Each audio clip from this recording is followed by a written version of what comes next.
বিএনপির ৩১ দফা বাস্তবায়নে লিফলেট বিতরণ ও গণসংযোগে বলে, ভোট ও ভাতের অধিকার আদায়ে ধানের শীষের পক্ষে জনগণের কাছে ভোট দেওয়ার অনুরোধ করেন আলী আব্বাস, চট্টগ্রাম ১৩ সংসদীয় আসনের সম্ভাব্য প্রার্থী।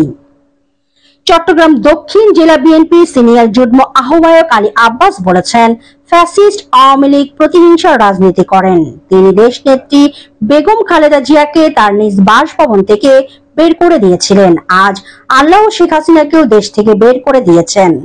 তিনি বলেন, বিএনপি জনগণের দল, জনগণের ভোটে বিএনপি আবারও নির্বাচিত হয়ে সংসদে যাবে। আমাদের নেতা তারেক রহমান দেশের সংস্কার ও উন্নয়ন নিয়ে ৩১ দফা ঘোষণা করেছেন। আমরা সেই ৩১ দফা ঘরে ঘরে পৌঁছে দিচ্ছি। মানুষ ধানের শীষে ভোট দিয়ে ভোট ও ভাতের অধিকার আদায় করে নেবে।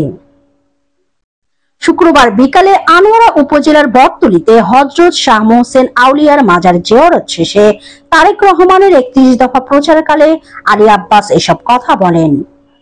এ সময় আনোয়ারা উপজেলার বিএনপি সাবেক যুগ্ম আহ্বায়ক অ্যাডভোকেট ফজল আমিন চৌধুরী, বিএনপি নেতা অ্যাডভোকেট লোকমান সহ আনোয়ারা কর্ণফুলী বিএনপির নেতাকর্মীরা উপস্থিত ছিলেন।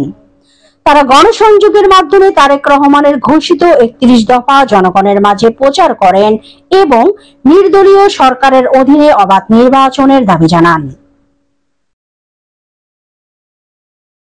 লিফলেটগুলো বিতরণ করে ইনশাল্লাহ প্রত্যেক ঘরে ঘরে যখন লিফলেট পৌঁছে যায়, আমাদের জনাব তারেক রহমানের সালাম পৌঁছানোর জন্য, আমাদের প্রিয় নেত্রী সালাম পৌঁছানোর জন্য কর্মসংস্থান ইনশাল্লাহ আয় এলাকাতে আমি ব্যবস্থা করবো। ইনশাল্লাহ সবাই ৩১ ধানের শীষে ভোট দিবেন।